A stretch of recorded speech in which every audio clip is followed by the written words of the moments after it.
Tanong ko lang po, dito sa paglaban ng fake news, paano po natin tututukan yung mga panukala sa paglaban sa fake news? And I'm asking this kasi recently lang, mismong isang senador, si Senator Bato de la Rosa, ay nag-share nga din ng isang AI-generated content na against sa impeachment, wherein si House Assistant Majority Leader Zia Alonto Adjong nasabi niya na isang worrisome to, na isang pampublikong opisyal pa yung nag-share ng video na may AI content, and even si House Prosecution Panel spokesperson Attorney Antonio Bucoy, sinabi nga din niya na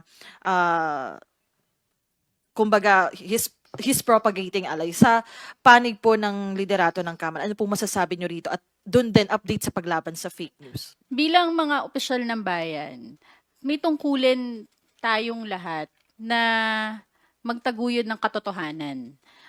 Dapat hindi sa atin ang gagaling yung pag-propagate ng mga peke at maling impormasyon katulad ng mga post sa social media, whether that is mga intriga, paninira, paratang, or AI-generated content.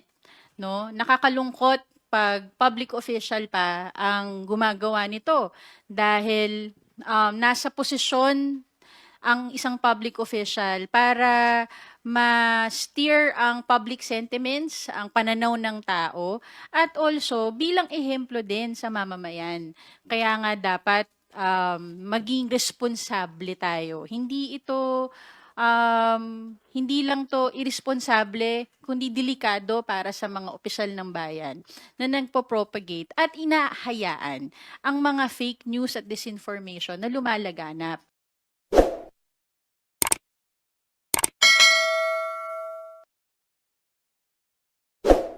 Good morning, everyone. Maraming salamat sa inyong lahat for always being there to keep the public informed sa mga nangyayari dito sa House of Representatives. Natapos na yung mga sessions natin dito sa 19th Congress. So, we are looking forward to what is ahead as we wait for the opening of the 20th Congress. So, I think we can go ahead with your questions. Thank you, Ma'am Princess. For today's first question, we call on Tina Panganiban Perez from GMA 7.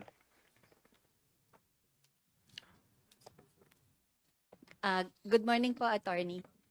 Ma'am, would you have any information if there are members of the House who are stranded in Israel? Initially po kasi yesterday, there were reports that 2 Kongs were trapped, but Sec Gen Velasco identified 2 Kongs who requested for their travel clearance but canceled because of the tension in the area. So, meron po bang bumiyahe papunta doon or dumaan doon? Sa pagkakaalala ko, hindi mga miyembro ng Kamara ang mahilig mag-abroad.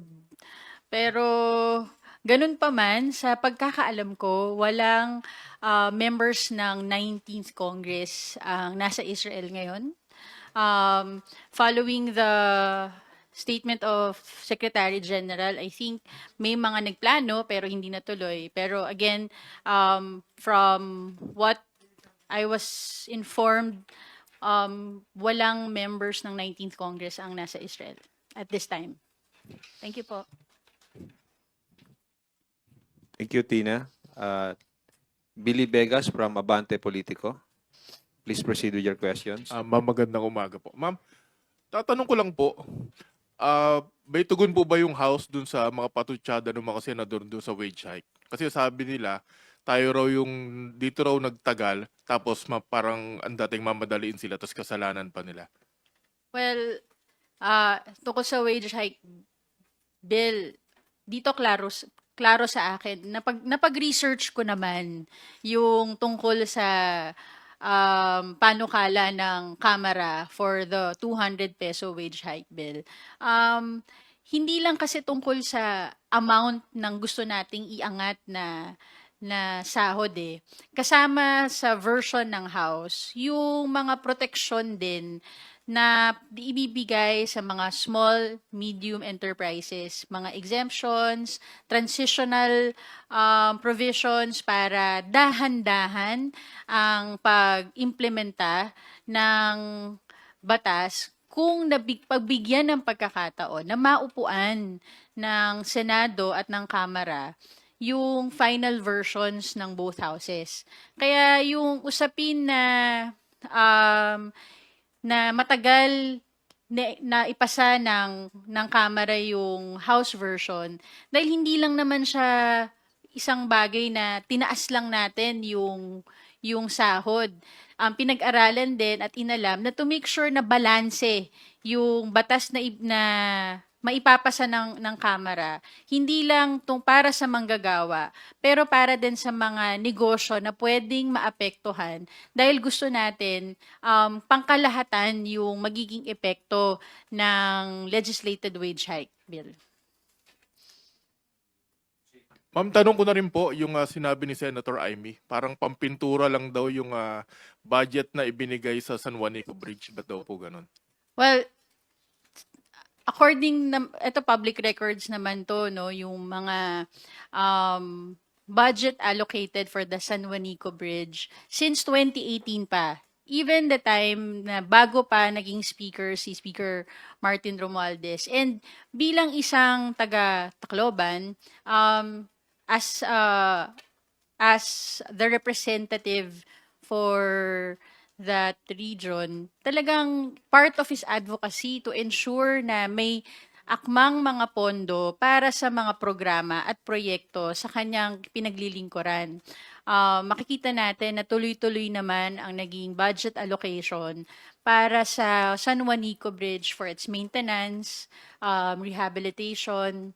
Siguro, si Senator Amy, since she is very much concerned, talangan din natin tanongin, ano naging ambag niya bilang senador na kasama naman sa tungkulin niya ang pag-ayos ng budget ng bansa dun sa pangangalaga ng San Juanico Bridge.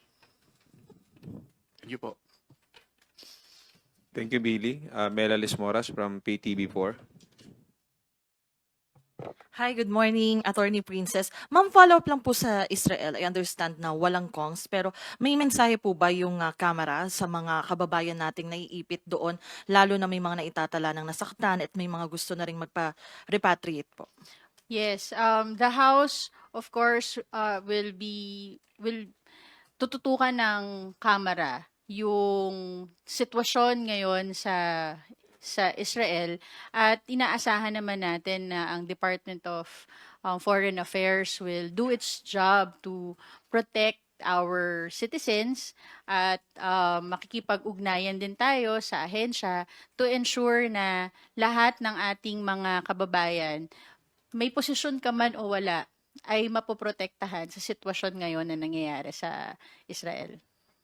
Opo. At ma'am, sa opening statement nyo, nabanggit nyo rin na talagang nakatutok na yung Kamara sa pagsalubong din ng 20th Congress. Tanong ko lang po, dito sa paglaban ng fake news, paano po natin tututukan yung mga panukala sa paglaban sa fake news? And I'm asking this kasi recently lang, mismong isang senador, si Senator Bato de la Rosa, ay nag-share nga din ng isang AI-generated content na against sa impeachment, wherein si House Assistant Majority Leader Zia Alonto Adjong nasabi niya na isang worrisome to, na isang pampublikong official pa yung nag-share ng video na may AI content, and even si House Prosecution Panel spokesperson Attorney Antonio Bucoy, sinabi nga din niya na kumbaga he's propagating alay. Sa panig po ng liderato ng Kamara, ano po masasabi nyo rito? At doon din update sa paglaban sa fake news. Bilang mga opisyal ng bayan, may tungkulin tayong lahat na magtaguyod ng katotohanan. Dapat hindi sa atin ang gagaling yung pag-propagate ng mga peke at maling impormasyon katulad ng mga post sa social media, whether that is mga intriga, paninira, paratang, or AI-generated content. No? Nakakalungkot pag public official pa ang gumagawa nito dahil nasa posisyon ang isang public official para ma-steer ang public sentiments, ang pananaw ng tao, at also bilang ehemplo din sa mamamayan. Kaya nga dapat maging responsable tayo. Hindi lang to irresponsable, kundi delikado para sa mga opisyal ng bayan na nagpo-propagate at inahayaan ang mga fake news at disinformation na lumalaganap. Ngayon, ano ang dapat natin gawin? Katulad dun sa naging rekomendasyon ng TRICOM on fake news and disinformation, sana maituloy ito sa 20th Congress para mapag-usapan kung ano ba talaga yung mga dapat na mga legislative measures na kailangan mapasa para magkaroon ng tamang mga alintuntunin para maiwasan natin or mabawasan yung pagpapalaganap ng mga fake news dito sa atin.